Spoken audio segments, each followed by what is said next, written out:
Hello, welcome to World of Floorcraft. We are Karen and Nelson Rose, and this is a reminder clip for the beginners class at the Kenn Centre on the 25th of October. We did a first move, a shoulder slide, a first move push spin and a half windmill. If you'd like detailed teaching notes for any of those moves, links are in the description below, and this will show you how they went together.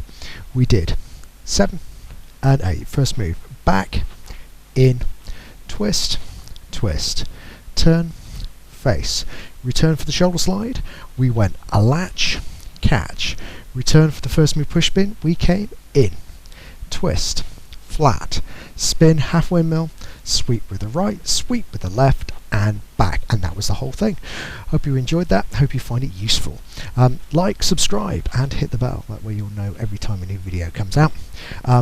Music recommendation on the end, something nice to practice to, and as always, thank you for watching World of Floorcraft. I hope you have enjoyed learning some modern jive. There is a link to some music that is good to dance modern jive to. Thank you to everyone who hit subscribe. You are helping us to make more clips. Thank you. Keep dancing.